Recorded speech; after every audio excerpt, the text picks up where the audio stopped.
Ang impyerno ay ang Jerusalem. Maraming beses na nagbanggit ang Biblia patungkol sa isang lugar na nasa Jerusalem. Sa salitang Grego o Greek ay tinawag nga itong Gehenna. Samantalang sa orihinal na Hebreo ay pinangalanan ng lugar na ito na Gehinom. Mababasa sa aklat ng Jeremias 7:31 na tinawag nga itong the Valley of the Son of Hinnom, na kung saan ang mga tao roon ay nag-aalay ng kanilang mga anak na lalaki at babae sa pamamagitan ng pagsunog sa apoy. Ito rin ang binanggit sa aklat ng 2 Chronicles chapter 28 verse 3. He burned incense in the valley of the son of Hinnom, and burned his children in the fire, according to the abominations of the nations whom the Lord had cast out before the children of Israel. Mariing sinabi sa kanila noon ni Propetang Jeremias na hindi kailanman ipinag-utos ito ng Diyos, ni sumagi sa kanyang kaisipan ang ipagawa ang ganito. Jeremiah chapter 7 verse 31. And they have built the high places of Tophet, which is in the valley of the son of Hinnom, to burn their sons and their daughters in the fire, which I did not command, nor did it come into my heart. Ito ay katotohanang naganap noon na pinatutunayan rin ng kahit pangmundong kaalaman. The word Gehenna is the Greek transliteration of the Hebrew Gehinnom, meaning valley of the sons of Hinnom. This valley south of Jerusalem was where some of the ancient Israelites passed children through the fire, sacrificed their children to the Canaanite god Moloch. Malinaw na ang salitang Gehenna o Gehinom sa Biblia ay ang pagtawag sa lugar ng iyon sa Jerusalem, na kung saan ay walang pakundangan nilang sinusunog ang kahit kanilang mga anak para sa pag-aalay. Ngayon ay tignan naman natin ang salitang Gehenna o Gehinom na binanggit sa Biblia sa Aklat ng Bagong Tipan. Ganito ang nakasulat sa King James Version ng sa Matthew chapter 5 verse 29. Alalahanin natin na sa ating naunang pag-aaral ng sa salitang Gehenna o Gehinom ay sinimulang isalin ito sa salitang Ingles bilang hell, na kung saan nga ay impyerno naman sa Tagalog. Matthew 5 verse 29 King James Version. And if thy right eye offend thee, pluck it out, and cast it from thee. For it is profitable for thee that one of thy members should perish, and not that thy whole body should be cast into hell. Hell na dapat nga ay Gehenna o Gehinom. Ngunit dahil sa pagbibigay nila ng sa kanila noong sariling pangunawa, ay ginawa nilang hell ito na iba ang pakahulugan kaysa sa dapat ay tunay na ibig sabihin nito ayon sa konteksto at intensyon ng sumulat. Sapagkat ang pagkakagamit sa orihinal na sulat sa Grego ng Gehenna ay ang mararanasang pagsunog sa buong Jerusalem at sa kanilang templo na naroon. Iyon ang mararanasang paghuhukom ng mga Hudyo, lalo na ng mga Pariseyong nasa ilalim ng Old Covenant Israel. Ito rin ang Great Tribulation o labis na kapighatian na mararanasan nila noon, na siyang pangako nga sa hula ng kasulatan. Ito ang dahilan kung bakit Gehenna ang ginamit ng Panginoong Hesus na salita, sapagkat ito nga ang magaganap na noon rin sa kanilang henerasyon. Patunay na kung kaya nga sinabi ni Hesus sa kanila noon ang ganito. But when you see Jerusalem surrounded by armies, then recognize that her desolation is near. Then those who are in Judea must flee to the mountains, and those who are in the midst of the city must leave, and those who are in the country must not enter the city. Because these are days of vengeance, so that all things which are written will be fulfilled. Woe to those who are pregnant, and to those who are nursing babies in those days, for there will be great distress upon the land and wrath to this people. Matthew 23 verse 33 to 38. You serpents, you brood of vipers, how will you escape the sentence of hell? Ang binanggit na hell rito na dapat nga ay Gehenna ay ang paghahayag ng Panginoong Hesus noon sa kanila ng labis na kapighatiang magaganap noon sa kanilang buhay. Walang sinabi na ang mararanasan nilang kapighatian ay para pa sa kabilang buhay nila. Lalo na't malinaw na sinabi ni Hesus na lahat ng iyon ay magaganap sa kanila, sa henerasyong iyon.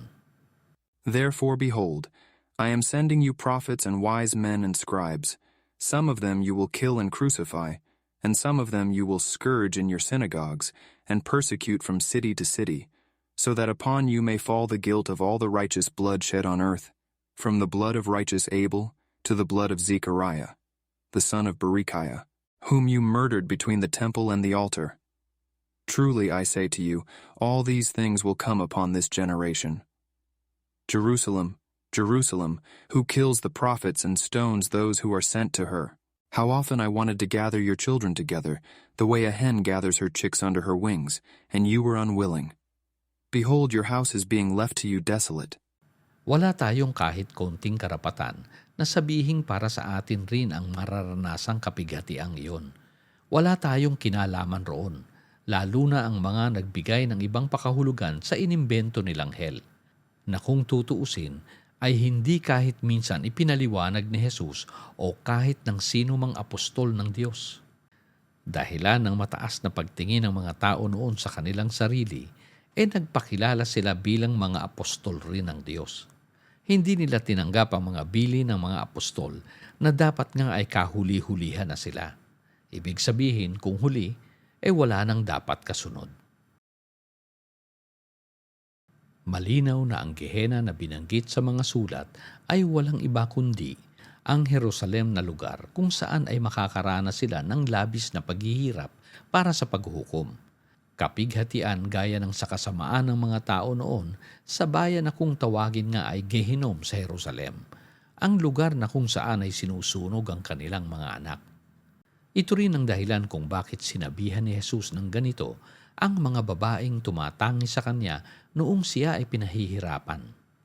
But Jesus turning to them said, Daughters of Jerusalem, stop weeping for me, but weep for yourselves and for your children.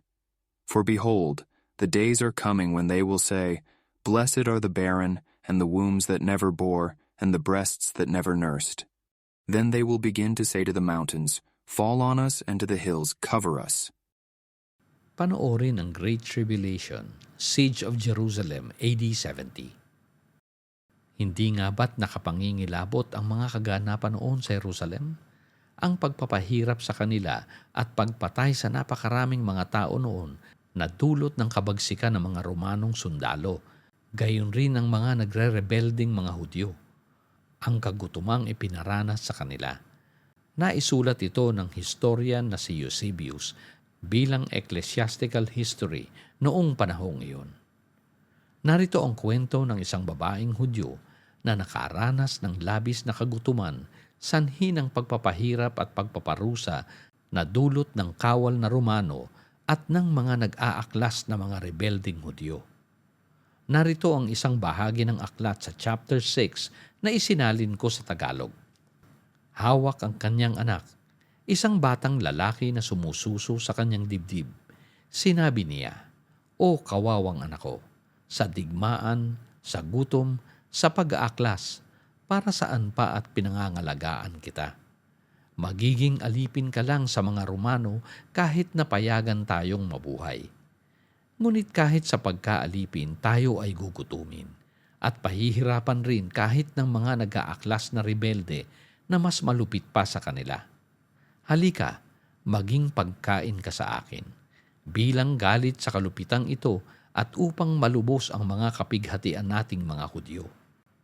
At nang masabi niya ito, pinatay niya ang kanyang anak. At nang maluto na ito, kinain niya ang kalahati at tinakpan ng natira at itinago. Hindi nagtagal ay dumating ang mga nag-aaklas sa lugar at naamoy ang masamang amoy. Binalaan nila siyang papatayin si agad kung hindi niya ipakikita sa kanila ang kanyang inihanda. Sumagot siya na naglaan siya ng isang mahusay na bahagi para sa kanila. At sa sinabi niyang iyon, inalis niya ang takip sa mga labi ng bata. Agad silang nabalot ng takot at pagkamangha na natiling nakatitig sa tanawin. Ngunit sinabi niya, ito ang aking sariling anak at ang gawaing ito ay sa akin. Kumain ka, sapagkat ako ay kumain din. Huwag kang maging mas maawain kaysa sa isang babae o mas mapagmalasakit kaysa sa isang ina. Ngunit kung nagpapakabanal ka at umiiwas sa aking sakripisyo, nakain ko na ito. hayaan mo ring manatili ang natitira para sa akin. Sa mga salitang ito, ang mga lalaki ay lumabas na nanginginig.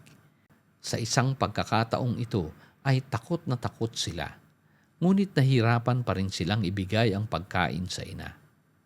Kaagad na napuno ng kakilakilabot na krimen ang buong lungsod, at habang ang lahat sa kanilang kaisipan ay puno ng pagkasindak sa pangyayaring iyon, na sa kanilang nakita ng sariling mga mata, nangingilabot sila na parabang sila mismo ang gumawa noon. Ang mga nagdurusa mula sa gutom ay nooy nagnanais na ng kamatayan. Mapalad ang mga namatay na bago pa man narinig nila at nakita ang ganitong mga pagdurusa. Ganito ang kabayarang tinanggap ng mga Hudyo para sa kanilang paglapastangan at sa kasamaang ginawa nila laban sa Kristo ng Diyos. Sadyang kasuklam-suklam ang mga paghihirap na inabot ng mga Hudyo noon sa Jerusalem. Dahil sa labis na kapighatiang naranasan nilang hindi nakalabas ng Jerusalem. Kung sila nga ay tatanungin, sasabihin nilang totoo, ang impyerno nga ay ang Jerusalem. Tayong lahat ay dapat na malaya na noon pa man, nang ganapin ng Diyos ang dakilang pag-aalay ng kanyang bugtong na anak upang ang lahat ay maipanganak na muli para sa panibagong pag-asa ng buhay. Na sa pamamagitan rin ng paglalatag niya ng bagong kasunduan, ay mabuhay tayong lahat para sa paggawa sa pag-ibig sa kapwa. Tayong lahat mula pa noon ay may kalayaan ng taglay sa ating sarili, ang ating kakayanan na kung mananatili sa pagsisikap ng paggawa ng mabuti sa kapwa, ay magkakamit ng buhay na walang hanggan, sapagkat kapiling ang Diyos. Malaya na dapat mula sa lahat ng maling nagkakanya-kanyang pangunawa. Malayang hindi nakikilahok sa mga pakikipag-awayan at pakikipagdigmaan. Malaya mula sa mga walang kabuluhang ritual at mga tradisyong nagdudulot ng sa atin ay paghihintay pa, na dapat ay hindi na sapagkat ginanap ng lubos lahat ng mga pangako. Una sa kanila noon, na siya ring para sa atin at sa walang katapusang panahon. Wala nang dapat na paniniwala pa sa kinathan ng tao na impyerno, na parang patibong na naghihintay raw sa mga kapatid na nagpapakasama sa kasalanan, sa mga hindi sumasama sa kanilang paniniwala at sa gawaing simbahan. Kapatid, sadyang kamatayan nga ang sa mga sumasadyang patuloy sa paggawa ng kasamaan sa kapwa. Iyon ang sa kanila ay ang katapusan ng buhay, katapusan ng lahat. Ni ala-ala ay mawawalang lahat. Kamatayan nga ng sa pagkakahiwalay ng tuluyan sa Diyos. Tapos na, wala na. Bagamat tayong lahat ay nagkakasala pa rin, hindi na dapat sa pagsadya at pagpaplano. Sapagkat sa ating mga nagsisikap ng paggawa sa pag-ibig sa kapwa, sa ating mga napaiilalim sa bagong kasunduang ito, sa atin ay ang pangako ng buhay na walang hanggan. Huwag sana tayong malulong sa pagpapasarap sa kapiranggot na buhay sa mundo, na ating pilit na pinanghahawakan, kaysa sa tatanggaping pagpapatuloy ng buhay tungo sa walang hanggang panahon. Kapiling ang Diyos.